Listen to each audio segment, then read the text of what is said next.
Class 8 भारतीय भवन प्रश्नमाला 10 का ई। इसका यह हमारा फर्स्ट प्रश्न है। 400 रुपये का 2 वर्ष में 5% की दर से चक्रवृद्धि ब्याज निम्नलिखित में से कौन सा होगा।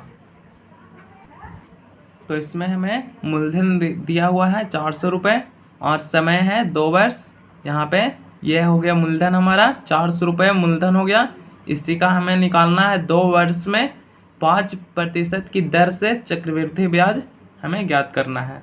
तो चक्रवृद्धि ब्याज बराबर फार्मूला होता है ये, इसका फार्मूला लिख लेते हैं।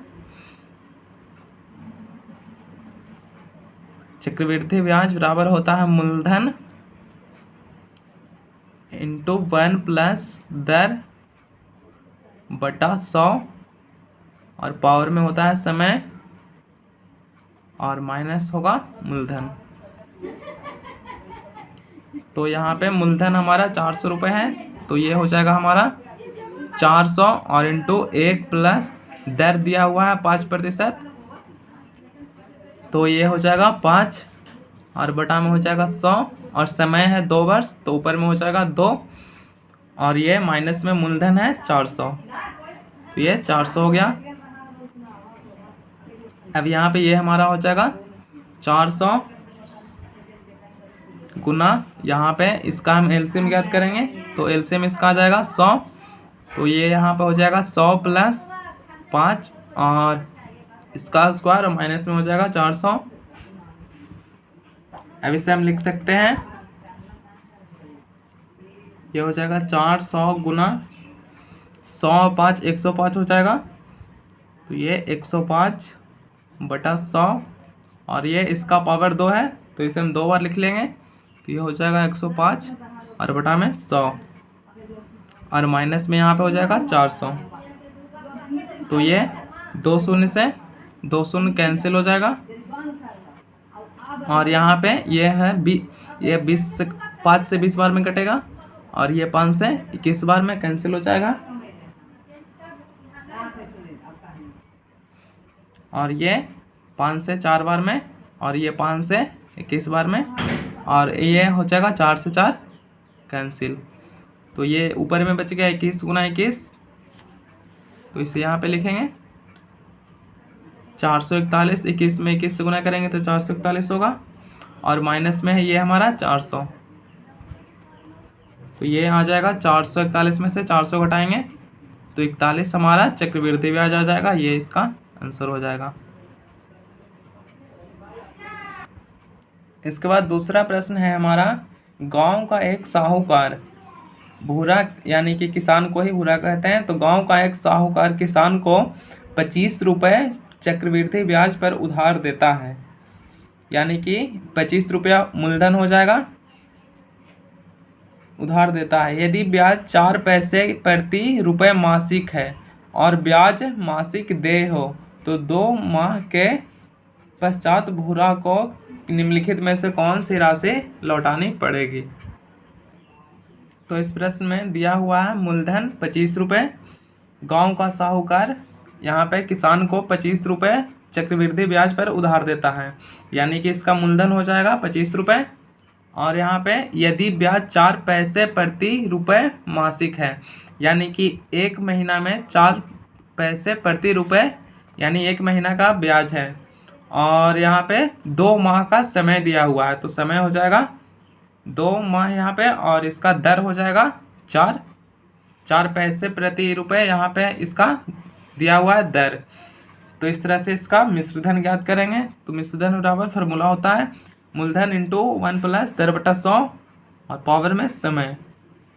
तो मूलधन हमारा है 25, तो ये हो जाएगा 25 और 1 प्लस दर इसका 4 है और बटा में 100, समय है 2 माह, तो ऊपर में ये 2 हो जाएगा, तो ये हमारा आ जाएगा 25 इंटू इसका एलसीएम ज्ञात करेंगे, ये हो जाएगा 100 और ये हो जाएगा 100 प्लस 4 और इसका घात हो जाएगा यहाँ पे पावर में 2, तो ये हो जाएगा 25 गुना 104 बटा में 100 और यहाँ पे इसका पावर 2 है, तो ये इससे 2 बार लिख लेंगे गुना 104 बटा में 100, ये 25 से कट जाएगा, 25 चौके 100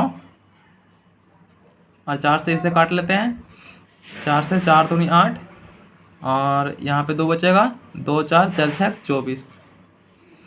तो ये कट जाएगा 4 से, यहाँ पे 5 से काटते हैं इसे 20 बार में, और ये 5 से, सॉरी ये 4 से कटेगा, 5 से नहीं कटेगा। 4 से इसे 25 बार में काट लेंगे, और ये 4 से 26 बार में कटेगा। तो ये हमारा आ जाएगा ऊपर में 26 गुना 26 और बटा में 25। तो ये 26 का स्क्वायर करेंगे तो ये हो जाएगा 676 और बटा में 25 है, इसे भाग देंगे तो ये हो जाएगा 25 दूनी 50 और ये यहाँ पे 7 हो जाएगा 0.04, ये 27.04, ये इसका आंसर हो जाएगा।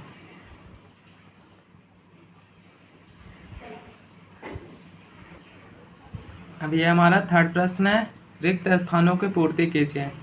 यहाँ पे 3 का फर्स्ट है मिश्रधन बराबर मूलधन इंटू 1 प्लस, और यहाँ पे खाली स्थान है तो यहाँ पे हमें भरना है, यहाँ पे क्या होगा। और बी नंबर में है चक्रवृद्धि ब्याज बराबर मूलधन इंटू 1 प्लस दर बटा, यहाँ पे खाली स्थान है और यहाँ पे भी खाली स्थान है। तो ये हमारा 3 का फर्स्ट और सेकंड नंबर है।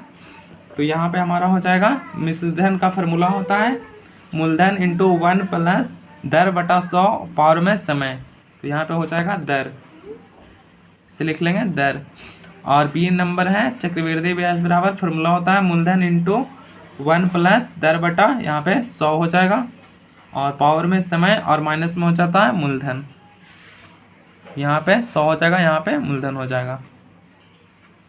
इसके बाद हमारा 4 नंबर प्रश्न है, यदि मूलधन 1000 रुपये समय 2 वर्ष के लिए और दर 4% वार्षिक ब्याज हो तो साधारण ब्याज हमें ज्ञात करना है। तो यहाँ पे मूलधन दिया हुआ है 1000 रुपया और समय दिया हुआ है 2 वर्ष और दर दिया हुआ है 4%, तो हमें साधारण ब्याज इसका ज्ञात करना है। तो इसका हम फार्मूला लिख लेते हैं, साधारण ब्याज बराबर साधारण ब्याज, साधारण ब्याज का फार्मूला होता है, इसका लिखेंगे मूलधन गुने समय गुने दर और बटा में 100, यह साधारण ब्याज निकालने का फार्मूला होता है। तो ये हमारा मूलधन दिया हुआ है 1000 रुपये, तो यहाँ पे हो जाएगा 1000, और गुने समय दिया हुआ है 2 वर्ष, तो यहाँ हो जाएगा 2, और दर दिया हुआ है 4%, और नीचे बटा में ये 100 है फार्मूला में ही। तो ये हमारा आ जाएगा 2 शून्य से 2 शून्य कैंसिल हो जाएगा, ये हो जाएगा 10 इंटू 2 इंटू 4, तो ये आ जाएगा 10 20 और 20 चौके यहाँ पे 80, यानी कि साधारण ब्याज इसका आ जाएगा 80 रुपये, ये इसका आंसर हो जाएगा। इसके बाद हमारा 5 नंबर प्रश्न है, 500 रुपये का 2 वर्ष में 5% वार्षिक ब्याज की दर से साधारण ब्याज और चक्रवृद्धि ब्याज का अंतर बताइए। तो यहाँ पे हमें दिया हुआ है मूलधन इसका 500 रुपये और समय दिया हुआ है 2 वर्ष के लिए और दर दिया हुआ है 5%। तो यहाँ पे हमें प्रश्न में पूछा गया है कि वार्षिक ब्याज की दर से साधारण ब्याज और चक्रवृद्धि ब्याज में अंतर, यानी कि साधारण ब्याज पहले इसका हम ज्ञात करेंगे, उसके बाद इसी से हम इसका चक्रवृद्धि ब्याज ज्ञात करेंगे, और दोनों का हमें अंतर बताना है कि दोनों में कितने रुपए का अंतर है। तो सबसे पहले इसका हम ज्ञात करते हैं साधारण ब्याज। तो यहाँ पे इसका फार्मूला लिखेंगे, साधारण ब्याज बराबर होता है हमारा मूलधन गुने दर गुने समय और बटा में हो जाएगा 100। तो मूलधन हमारा 500 दिया हुआ है, तो ये हो जाएगा 500 गुने दर है 5% गुने समय है 2 वर्ष के लिए और बटा में 100।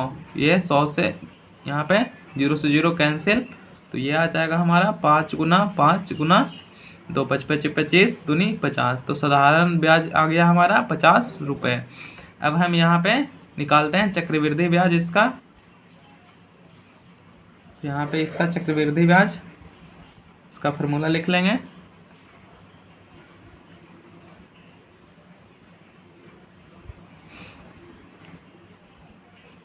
तो ये चक्रवृद्धि ब्याज बराबर फार्मूला होता है मूलधन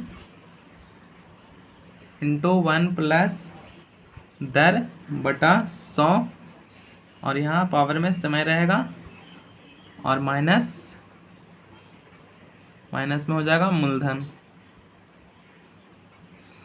तो मूलधन इसका 500 रुपये दिया हुआ है, और यहाँ पे दर है 5%, और बटा में 100 हो जाएगा, और समय है 2 वर्ष के लिए। तो माइनस में यहाँ पे हो जाएगा मूलधन ये 500, तो ये आ जाएगा 500 गुना इसका एलसीएम ले लेंगे, तो इसका एलसीएम 100 हो जाएगा, तो ये हो जाएगा 100 प्लस 5 पावर में 2 माइनस में 500, तो ये हमारा आ जाएगा 500 गुना 105 बटा 100 गुना 105 बटा 100, यहाँ पे पावर में 2 है, 2 बार इसे लिख लेंगे, और माइनस यहाँ पे हो जाएगा 500। तो ये 2 शून्य से 2 शून्य कैंसिल हो जाएगा, और यहाँ पे इसे काट लेते हैं। ये 5 से कटेगा 20 बार में, 20 25 100, और यहाँ पे 5 से इसे काट लेते हैं, 5 चौके 20, और ये हो जाएगा 5 से 21 बार में। अब यहाँ पे नहीं कटेगा, तो ये हो जाएगा 105 गुना 21 बटा में 4, और ये माइनस में है हमारा 500। तो इसे अब हम गुना कर लेंगे 105 में 21 से, तो ये हमारा आ जाएगा 2205 बटा में 4, और माइनस में ये है 500। तो इसका हम ले लेंगे यहाँ पे एलसीएम, तो ये हो जाएगा 4 इसका एलसीएम, तो ये हो जाएगा 2205 माइनस ये 500। यहाँ पे नीचे में 1 से 4 बार में करेंगे तो 4 आ जाएगा, तो 4 में 5 से गुना करेंगे, तो ये 4 5 20 आ जाएगा, और ये 2 शून्य है तो 2 शून्य हो जाएगा, तो इसे घटा लेंगे, तो ये आ जाएगा हमारा 2205 में से 2000 घटाएंगे, तो ये आ जाएगा 205 बटा में 4, इसे भाग दे देंगे, तो ये हमारा आ जाएगा 4 5 20, और ये 1 पॉइंट पे उठाएंगे, फिर 2 बार में, फिर ये 5 बार में कट जाएगा, यानी 51.25 आ गया। ये आ गया हमारा चक्रवृद्धि ब्याज। अब दोनों का अंतर हम यहाँ पे ज्ञात करेंगे, तो यहाँ पे लिख लेंगे दोनों का अंतर। तो सबसे पहले ये हमारा आया था यहाँ पे 50 रुपये इसका साधारण ब्याज 50 रुपये आया, और चक्रवृद्धि ब्याज यहाँ पे निकालने पे ये आया हमारा 51 रुपये 25 पैसा, यानी कि चक्रवृद्धि ब्याज यहाँ पे अधिक है, तो इसी में से हम घटाएंगे 51.25 में से 50 रुपये घटा देंगे, तो ये हमारा आ जाएगा 1.25। इतना रुपए का अंतर है, ये इसका आंसर हो जाएगा।